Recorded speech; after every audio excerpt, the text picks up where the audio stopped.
Hello everyone and welcome to another edition of What's on My Desk. So what's in this big cool looking box? I'll show you right after the intro.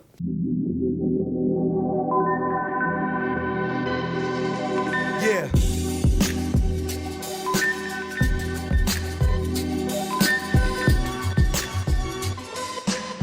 So, what's in the big box? If you guys can see that, that says Omega 1957.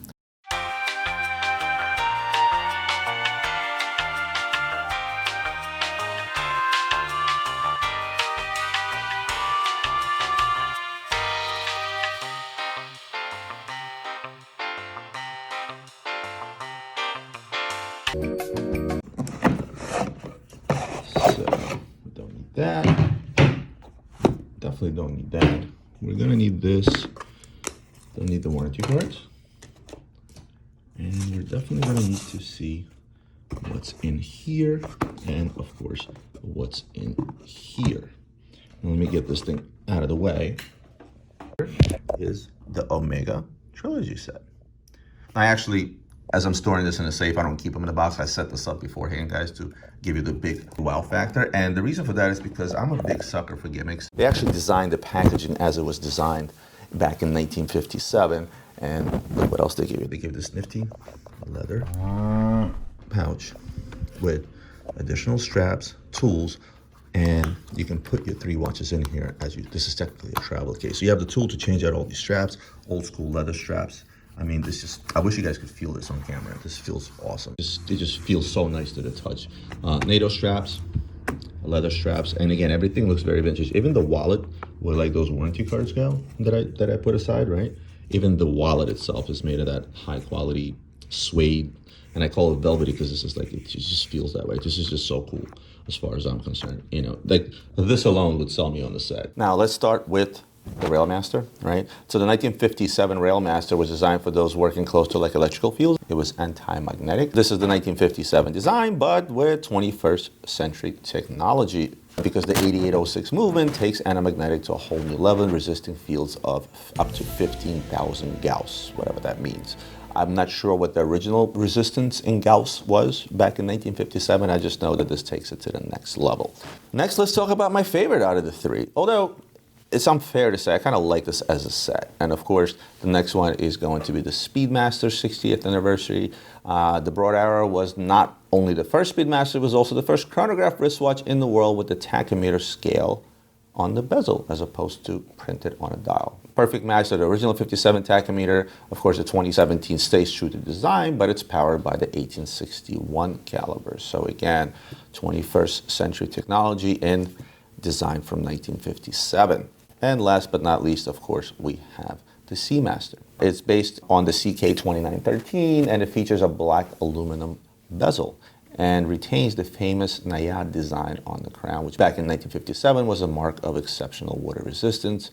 Today, this thing is powered by the 8806 chronometer, right? And there you have it, the entire set. Now, sets, right? What is it that's so appealing about sets? And you'll notice that this video sort of has a theme, and the theme is indeed sets, right? Let me flip this around to you guys so maybe you can kind of see that. Having something as a set, completing a set, completing a collection goes back to what I talked about in one of my last Q&As where people go crazy about collecting everything. I think Omega recognized that and said, you know what? Everybody wants our iconic pieces, right? So why not, let's put together a set. Companies kind of shied away of putting together sets, right? With, I guess, the scare of one watch messing up the entire thing and it not selling. But I think they did a wonderful job with this. These things are still trading around their retail prices, so put together. They're in the low 20,000s is where they're trading at today. New, this is still new. If you're gonna go hunt down each one of these individually vintage, you're gonna spend an arm and a leg, and I think this is your second best. You arguably get the 3 most iconic Omega timepieces out there in one set with all these cool accessories and things of that nature. If you're somebody that's an Omega lover or looking to put an Omega into your collection, you're not sure which ones to buy, relatively inexpensive, you can end up with a set such as this. But it's that collectability, it's the fact that this is a set. If I showed you these watches one by one may be more appealing than the other, one may not be appealing at all, maybe only 2 of the ones you may actually like, with the third one you may hate, but when I show it to you as a set, all of a sudden, like, oh, wait a minute. As a set, this is so much cooler, and indeed it is, and I think this was a smart move by Omega. And speaking of sets, let's move on to Omega's brother. Let me put this guy back. And that is Rolex. And what I have here is day-dates, older day-dates, 36 millimeter. I may have shown you one of these in the previous episodes, but I am going to show you 4 of these. This is a set that I have been working on probably in the last year or so. These are 36 millimeter Tridors. This is tricolor gold. And you're wondering what, seemingly it's only 2 colors, but it's not. If you look closely in the middle of the bracelet, you can see why it's called a Tridor. See those stripes across the bracelets? And you can kind of tell better here. So 3 different color golds, but what makes these most special is not just the fact that they're Tridors, but the dials. These are what's called string dials, right? And the reason they're called a string dial is because you have a string of diamonds going around, right? And every single one of these. Now, what was difficult for me to put together the set is because I have every single string dial that was made for these watches. Emerald, sapphire, diamond, and ruby. The most difficult one to find was the emerald, along with the diamond. Sapphire and ruby were a little bit less difficult to find, but again, these dials didn't just come on these Tridors, they came on other older presidents. Now, I have these in pristine condition. These are like new old stock. I don't have the original papers with them, unfortunately. I wish I did. It would make them that much more valuable. Now let's talk about that, right? So here's a set that didn't come as a set, right? Now I'm sure I can get out there and find a Rolex box that will fit 4 watches and make it look like a set, but this is what's called a put-together set. And a lot of the collectors out there will do that just the same. And this goes back again to that Q&A where people want to have every single Submariner, every single GMT, and so on and so forth. So as a collector, you don't necessarily have to get out there and buy a ready set made by a company, much like the Omega set I just showed you. You can put together a set, and that set can be anything and everything. It doesn't necessarily have to be the same watch. It can just be based on dials. It can be based on models. It can be based on even watch groups, right? I want to put together a set from the Richmond group, so I'm going to have one of each brand, right, in a similar configuration, let's say a chronograph, right? But in my case, I decided to put together a set based on dials within the same watches. Now, Tridors out there, you can, depending on the combination, whether it has a diamond bezel, doesn't have a diamond bezel, a Tridor on its own is probably, you can pick them up anywhere from 15,000 to 20 to 25,000. Again, depending on what's on the watch, whether it's a diamond bezel, whether it's a special dial, just a regular dial. If I take any one of these string dials, one may be worth more than the other, like the green ones are worth a little more, let's say, than the plain diamond ones, et cetera, et cetera. But when you put it together like this as a set, where every single watch is the same and is in exactly the same condition, which was another difficult task. I mean, if you look, these things still have the stickers in the back, every single one of them. So, you know, this is kind of like NOS. I don't like to call it that because the watches are older and you will find a blemish here and there. So to tell people these are brand spanking new is a bad idea, but nevertheless, these still have the original stickers in the back. And to put it together in such a way where I'm now representing every single string dial made by Rolex. And you guys know that dials play an important role in value of a lot of these vintage Rolexes. There are dials out there that are worth $200,000 alone, forget the watch altogether, right? I felt like this would be a pretty cool set to put together. And now let's talk about value. As a set, oftentimes, regardless of what you're collecting, when you put together a set in one place, it is so appealing to a collector that one is usually willing to pay more, right? So separately, if I were to sell these watches off, and let's say I sold them off around that $25,000 range, as a set, we're selling it for $130,000. But that's not because I want to make more money because I put the set together. It's, well, that too, I'm not going to lie, because it took me a while to put it together and I had money invested. But it's because where you're going to go and find all 4 of these in the same exact condition on Tridors, diamond bezels, and all 4 string dials in one place. And people say, well, you know what, I'll go out there, I'll find them all. And I'll save myself 20 grand. And I say, good luck to that. And the reason for that is because, well, let's say you do get out there, let's say you find 1, and then you find 2, and let's say you pay 20 grand a piece for these. And then you get to a diamond dial, and then you get to, what is this? This is the ruby dial, right? And now you're going to find yourself paying more for each subsequent watch because now your set is getting closer to completion. And oftentimes, this is what a collector, and even a dealer like myself, ends up doing in order to complete the set. I paid more for some of these than others. And the reason for that is because when I had 3, and I think the last dial I was looking for was the diamond dial, I actually ended up paying more for that one than I did for all 3 of the other ones, hence driving the price up. But at the end of the day, it's you guys, the collectors. And again, remember, I may be a watch dealer, but also a watch lover, and a lot of this stuff sings to me.